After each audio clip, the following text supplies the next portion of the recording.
इस सेशन पे हम टेबल को एडवांस मोड पे देखेंगे कि एडवांस टेबल क्या है और इसके कुछ टैग्स अवेलेबल हैं जिसके जरिए से आप एक लॉन्ग टेबल जनरेट करते हैं। लास्ट सेशन पे हमने एक सिंपल टेबल बनाई थी जहां पर मैंने आपको बॉर्डर विड्थ उसकी एडजस्ट करना और साथ ही साथ कॉलम और रॉ स्पैन मर्ज करना और अलाइन एट्रीब्यूट के जरिए से हमने सेंटर पे लाना देखा। नीचे एक और टेबल बनी हुई जो कि नॉर्मली लॉन्ग टेबल पर शुमार हो रही है कि ना सिर्फ आप उसमें एक हेडर देख रहे हैं बल्कि फूटर देख रहे हैं और फूटर के बाद उसका एक बॉडी है जो कि यहाँ पर तमाम टैग्स को डिस्प्ले कर रहा है। ऑलमोस्ट लॉजिक बिल्कुल वही होगी, लेकिन HTML आपको कुछ T head, T foot and T body के नाम से टैग प्रोवाइड करता है जिसके जरिए से आप एक लॉन्ग टेबल जनरेट कर सकते हैं। वो कैसे होगी मैं दोबारा करके दिखाता हूँ आपको। तो इस वक्त यहाँ कोड मौजूद है, तो मैं इस कोड को छोड़ते हुए बल्कि नीचे आता हूँ और नीचे आने के बाद हम फ्रॉम स्क्रैच इस चीज को डिस्कस करते हैं। तो सबसे पहले मैं एक टेबल का टैग बनाऊंगा और टेबल के टैग के अंदर सबसे पहले हमारी चीज जो बनेगी वो टी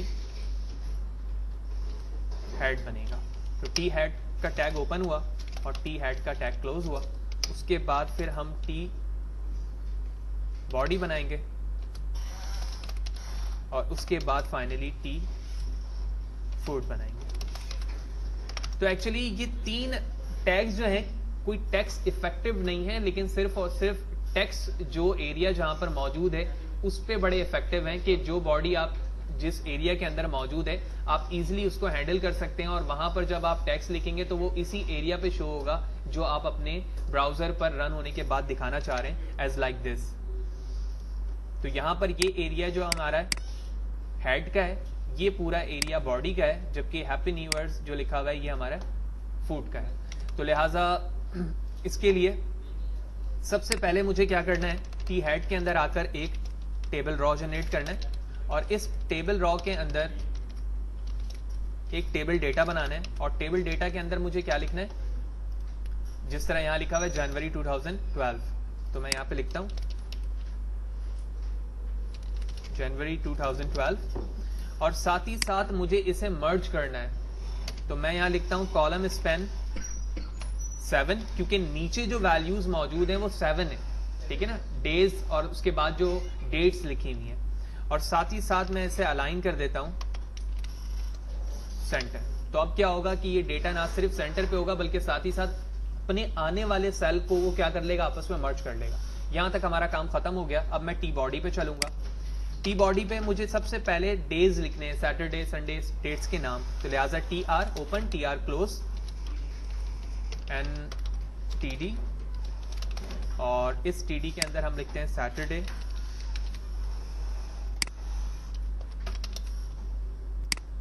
कॉपी,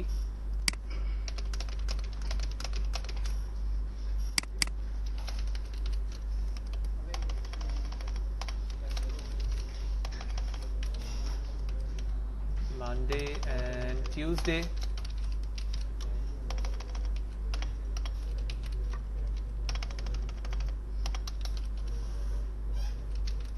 थर्सडे,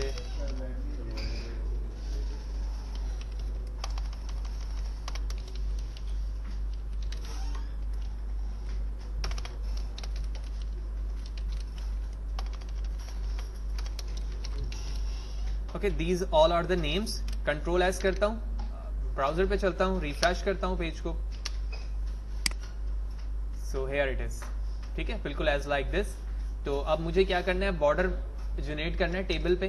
तो मैं ब्राउजर पे चलूंगा और जो हमारा ओपनिंग टैग था टेबल का, इस पे आकर मैं क्या अप्लाई करूंगा, बॉर्डर, और इसकी विड्थ डिफाइन कर देता हूं 3। वेब ब्राउजर पे वापस चलता हूं, पेज को रिफ्रेश करता हूं, so here we go.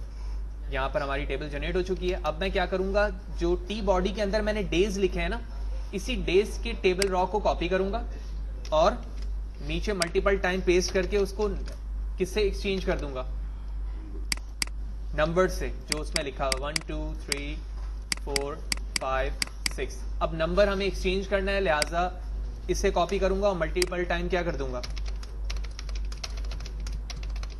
Control S. Multiple time paste करने के बाद ब्राउजर पर आऊंगा, पेज को रिफ्रेश करूंगा और उसके बाद आप देख रहे हैं कि बिल्कुल same as it is table generate हो चुकी है। कुछ रॉज और ऐड कर लेते हैं। तो control we and control we. Finally अब बारी हमारे फुटर की आ गई है। फुटर पे आने के बाद जहां पे मुझे हैप्पी न्यू ईयर लिखना है, तो लिहाजा इसमें मैं TR यूज करूंगा, क्योंकि सारी चीजें टेबल के टैग के अंदर हो रही हैं, लिहाजा टेबल रॉ, और एक TD यूज करूंगा जिस तरह मैंने हेड के लिए इस्तेमाल किया था। तो TD ओपन, TD क्लोज, और यहां पे लिखना है मुझे हैप्पी न्यू ईयर। और उसके बाद जो काम मैंने ऊपर किया था कॉलम स्पैन के जरिए से 7 कॉलम्स को मर्ज किया था और अलाइन क्या किया था, सेंटर, कंट्रोल एस करता हूं, and finally it's goes to complete. Refresh करता हूं और आप देख रहे हैं कि वैसी जो टेबल ऊपर मौजूद थी वो टेबल मैंने नीचे जनरेट कर ली। तो इस तरह से हमने इस सेशन पे ये देखा कि एक सिंपल टेबल के बाद हम अपने टेबल को मजीद एडवांस कैसे करते हैं, जहां पर हम T head, T body and T foot को इस्तेमाल करते हुए एक मीनिंगफुल टेबल जनरेट करते हैं, ताकि फ्यूचर में जब हमें एडिट करने की जरूरत हो, यानी जहां पर आप जॉब कर रहे हैं एज ए डेवलपर या डिजाइनर, तो आपको अगर कहा जाएगा कि भाई यहां पर चीजों को एडिट करने की जरूरत है, तो आपको पता होगा कि ये चीज हमारे टी हेड के अंदर मौजूद है, आप डायरेक्टली वहां जंप करेंगे और उस चीज को एडिट करेंगे। अगर डेटा यहां पर कोई चीज हमें अपडेट करना है या एडिट करने की जरूरत है, तो हम टी बॉडी पे जाएंगे और एट लास्ट जो नीचे चीजें हमारी मौजूद है वो टी फुट के अंदर मौजूद है। तो इस तरह मीनिंगफुल टैग के जरिए से आपकी चीजें डिफाइन हो गई और वहां तक पहुंचना और उसको एक्सेस करना हमारे लिए मजीद मीनिंगफुल हो जाता है।